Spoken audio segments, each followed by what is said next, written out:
ये गलत है। जो भी लोग ये बयान दे रहे हैं, सेना से ऊपर कोई नहीं। आज हम सब लोग हैं सिर्फ और सिर्फ सेना की वजह से। नतमस्तक हमें होना चाहिए अपने जवानों के सामने, अपने सैनिकों के सामने। ऐसे में जो व्यक्ति ऐसे बयान दे रहे हैं, भले वो मध्य प्रदेश के मंत्री हों या जो भी लोग, जो हमारे जवानों की तुलना आतंकियों के परिवार के साथ कर रहे हैं, ये शर्मनाक बयान है।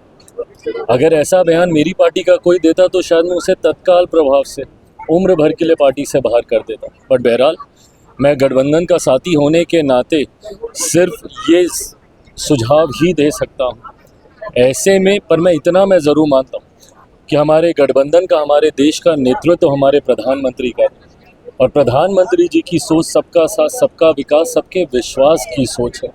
और हम सबका विश्वास हमारे प्रधानमंत्री जी की सोच पर है। और प्रधानमंत्री जी का सर्वोच्च सम्मान हमारी सेना, हमारे जवानों के प्रति है।